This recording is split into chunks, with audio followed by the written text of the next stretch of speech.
أعوذ بالله من الشيطان الرجيم.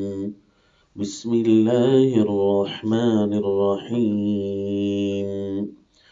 قل أوحي إلي أنه استمع نفر من الجن فقالوا إنا سمعنا قرآنا عجبا يهدي إلى الرشد فآمنا به ولن نشرك بربنا أحدا. وصلی اللہ علی النبی الکریم. سورۃ الجن، اس سورت کا تعارف ہے الرسالات الالہیہ. پچھلی سورت تھی سورہ نوح الارسالات الالہیہ، اور یہ رسالات الالہیہ. پچھلی صورت میں تھا اللہ کریم کسی کو بھیجتے ہیں تو پیغام کا انداز اور طریقہ کار کیا ہوتا ہے، اور جو اس سے روگردانی کرتے ہیں پھر ان کا کیا بنتا ہے.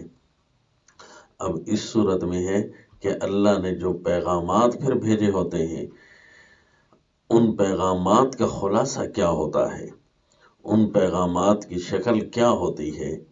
ذرا اس صورت کو پڑھ کر دیکھیے اور اللہ کے اعلانات سمجھیے تاکہ کوئی اعلان رہ نہ جائے. اسی لیے اس صورت کا تعارف کے ساتھ اس کا مختصر دعوی یوں بنتا ہے: وحی الرسالات والاعلانات، کہ کچھ پیغام اور کچھ اعلانات کی وحی وہ اس صورت میں سنی جائے گی، پڑھی جائے گی، تاکہ بندوں کو یہ معلوم ہو کہ اللہ کریم کن پیغامات کی شکل میں بندوں کی رہنمائی کرتے ہیں اور کس طرح متوجہ کرتے ہیں. اور پھر ان پیغامات کے اندر سے ظاہر ہونے والے کچھ اعلانات ہیں، وہ اعلان بھی سن لیں تاکہ بندے.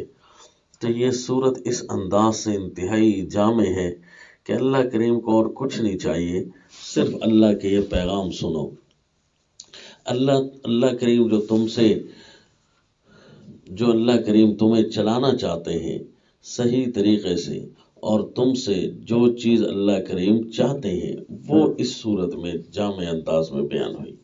پہلی کہ قل اوحی الی انہ استمع نفر من الجن، یہ پیغام ہے، رسالہ. کچھ اعلان ہوں گے نا اور کچھ پیغامات ہوں گے. تو قل اوحی الی انہ استمع نفر من الجن، فرما دیجیے میرے پیغمبر کہ مجھے یہ وحی کی گئی. کتنی چیزوں کی وحی؟ پہلی یہ وحی ہے کہ انہ استمع نفر من الجن، کہ جنوں کی ایک جماعت نے قرآن کو توجہ سے سنا. اب یہ ہمارا پیغام سمجھو کہ ان جنوں نے اس پر کیا تبصرہ لگایا، کتنا صحیح تبصرہ تھا. یہ ہم پیغام کی شکل میں تمہیں بتا بھی رہے ہیں اور تمہیں سمجھا بھی رہے ہیں کہ اس کتاب کو اسی طرح پڑھ کر اس سے تزکیہ حاصل کرنا ہے. ان جنوں نے جب سنا تو کہنے لگے انا سمعنا قرآنا عجبا، ہم نے بڑا عجیب قرآن سنا.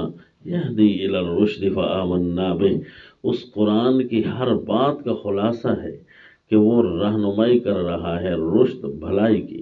فآمنا بہ، سو ہم نے اس بھلائی کو مان لیا. یعنی بندوں کی طرف یہ پیغام آیا کہ جب جنوں نے اس کو سنا تو تم تو ان سے بے شرف المخلوقات ہو، اب تم بھی پڑھو، سنو، اور ہر لفظ کو اپنے لیے رشد و رہنمائی سمجھو اور اس پر پورا کا پورا ایمان لے کر آؤ. اور دوسرا پیغام یہ بھی بیان کیا کہ اللہ استقاموا علی الطریقہ، اگر اسی طریقہ پر یہ سارے لوگ قائم ہو جائیں، استقامت دکھائیں، لأسقیناہم ماء غدقا، ہم ان کو بہت سارا پانی پلائیں گے. کیا مطلب؟ پانی کا زیادہ ہونا یہ فراخیوں کے زیادہ ہونے کی دلیل ہے. اس میں زمین کی زرخیزی زیادہ ہوتی ہے، آبادکاریاں زیادہ ہوتی ہیں، مال و دولت کثیر ہو جاتا ہے. یعنی ہم ان کو بالآخر مال و دولت ادا کر دیں گے. مال و دولت کی زمین پر دینا اس کا مقصد فقط انعام نہیں، امتحان ہوتا ہے. مکمل طور پر جو چیز انعام بنے گی وہ رکھنے دیتی ہے، وہاں امتحان نہیں ہوگا. یہاں پر ہم مال بھی زیادہ دیں گے امتحان کے لیے، تاکہ مزید بھی تم پکے ہو یا پیچھے ہٹاتے ہو. محنت سے نہیں، کیونکہ جب مال زیادہ ہوتا ہے تو بندہ اللہ کی نافرمانی میں نعوذ باللہ سے ہو جاتا ہے، یہ امتحان کی ناکامی ہے، محنت کی رہی تھی تاکہ ہم ان کو آزمائیں۔ اور پھر یہ پیغام بھی سن لو کہ من یعرض عن ذکر ربہ یسلکہ عذابا صعدا، پھر ایسی صورت میں جو اللہ کے ذکر کرتا ہے نا رشد سے، کہ مال کثیر بھی آ گئے ہیں، اب رشد سے جو بندہ اعراض کرتا ہے تو اب جو اس کو عذاب ملے گا وہ چڑھنے والا عذاب ہوگا، یسلکہ عذابا صعدا، اوپر کو اٹھتا جائے گا۔ کیا مطلب؟ یعنی بڑا شدید اور شاق قسم کا امتحان ہوگا، مشکل امتحان، کیونکہ اسی طرح اللہ نے ترقیاں بھی تو تمہیں آہستہ آہستہ دی تھی، انہی ترقیوں کو جب تم نے اعراض کیا اور اللہ کی نافرمانی نعوذ باللہ بنا لیا تو پھر الجزاء من جنس العمل، جو بدلہ ہوتا ہے وہ عمل کے مطابق ہوتا ہے۔ پھر اسی طرح تمہارے اوپر جو پکڑ آئے گی وہ بھی اسی طرح ہوگی، اوپر چڑھتی جائے گی، آگے بڑھتی جائے گی، ایک کی وجہ سے دوسری تکلیف، دوسری کی وجہ سے تیسری، نعوذ باللہ۔ پھر بندہ جتنی نافرمانیاں کر رہا ہوتا ہے اتنی وہ گرفتار عذاب بھی ہو رہا ہوتا ہے۔ پھر یہ پیغام بھی سن لو کہ ان المساجد للہ، کہ سجدوں کی جگہیں یا سجدوں کے اعضاء یہ ایک اللہ کے لیے ہی ہونے چاہیے، اللہ کے علاوہ کسی اور کو پکارنا نہیں ہے۔ یہ پیغام بھی سن لو کہ یعنی اتباع اطاعت یہ حقیقی طور پر اور عبادت کا کوئی بھی جز حقیقی طور پر ایک اللہ کے لیے ہے۔ اور یہ بھی پیغام سن لو کہ اگر تم اللہ کی بات کو پھیلانا چاہو گے تو اس کا جو اثر ہے وہ کیا ہوگا کہ کادو یکونون علیہ لبدا، کہ لوگ اس پر ہلکا در ہلکا جھمگھٹا بنا لیتے ہیں۔ اس کے دو مطلب، ایک ماننے والے جھمگھٹا بنا لیں گے اور ایک نہ ماننے والے جھمگھٹا بنا لیں گے۔ یعنی نہ ماننے والے تو یوں اس کے اوپر سارے اکٹھے ہو کر آئیں گے، حملہ آور ہوں گے، سارے مخالف ہو جائیں گے۔ تو یہ بھی دھیان رکھنا اے مبلغین، ہماری طرف سے یہ پیغام ہے کہ لوگوں کا یہ ری ایکشن ہوگا، یہ دعوت کا اثر ہوگا، کہیں اس وجہ سے چھوڑ نہ بیٹھنا دعوت دین کو۔ اور دوسرا، اپنوں کی طرف سے ہلکا در ہلکا، یعنی اپنے اتنا ہلکا در ہلکا لگا لیتے ہیں کہ اسی بندے کو نافذار سمجھنے لگ جاتے ہیں جس نے اللہ کی توحید کی طرف اور خالص اللہ کی اتباع کی طرف بلایا تھا۔ لوگ کہتے ہیں یہ بڑا پہنچا ہوا ہے، بڑا نیک ہے، لہذا بالآخر نافع و ضار بھی اس کو سمجھنے لگ جاتے ہیں، شرک کرنے لگ جاتے ہیں۔ یہ پیغام بھی دیکھ لینا، یعنی افراط و تفریط دونوں سے پاک رہنا۔ اور پھر اس کے بعد اعلانات ہیں کہ میں ایک اپنے رب کو پکارتا ہوں، پہلے تو میں امام الانبیاء صلی اللہ علیہ وسلم کسی کے ساتھ، کسی کو بھی اپنے رب کے ساتھ شریک نہیں کرتا۔ ایسا نہ ہو کہ دنیا والے کہیں یہ آخر الزمان نبی تھے، اب انہی کی عبادت شروع کر دو، نعوذ باللہ۔ پہلے تو یہ، کیونکہ میں تمہارے لیے کسی نفع اور نقصان کا مالک نہیں ہوں، انی لا املک لکم ضررا ولا رشدا، میرے پیغمبر بتا دیجیے انسانوں کو میں مالک نہیں ہوں کسی قسم کے نقصان ہٹانے کا اور نہ کسی بھلائی کے دینے کا۔ یہ بھی پیغام، میرا اعلان سن لو۔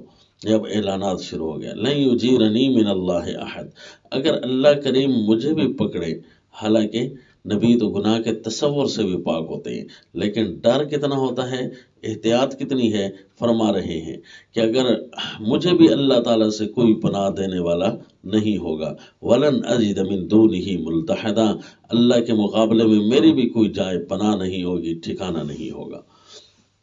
تو یہ سارے کے سارے میں پیغام لے کر تمہیں جو سنا رہا ہوں تو اس وجہ سے میں اللہ کی پناہ میں ہوں اور اللہ ہی میرا ملجا ماوا ہے۔ الا بلاغا من اللہ ورسالاتہ ومن یعص اللہ ورسولہ، جس نے بھی، یہ بھی اعلان ہے، جس نے بھی اللہ اور اس کے رسول کی نافرمانی کی، جہنم کا عذاب ہوگا اس کے لیے آخرت میں۔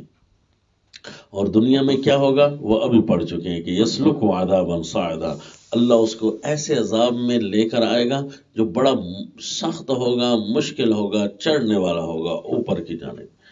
تو اور یہ بھی اعلان دیکھ لو کہ وہ گھڑی دنیا کے عذاب کی ہو یا آخرت کے عذاب کی ہو، اس کا مجھے کوئی علم نہیں ہے۔ ان ادری اقریب ما توعدون، میں تمہیں وقت نہیں دے سکتا، اتنا ضرور بتا سکتا ہوں کہ جو بندہ یہ کرتا ہے آخرت میں تو جہنم کا عذاب ہے اور دنیا میں عذاب سعادہ آئے گا، لیکن کیسے آئے گا، کس وقت آئے گا، اس کا مجھے پتہ نہیں، کیونکہ اللہ ہی عالم الغیب ہے۔ یہ اعلانات تھے سورہ جن کے، اور یہ رسالات یعنی پیغامات تھے سورہ جن کے۔ یہی اس کا تعارف ہے کہ الرسالات الالہیہ وما علینا الا البلاغ۔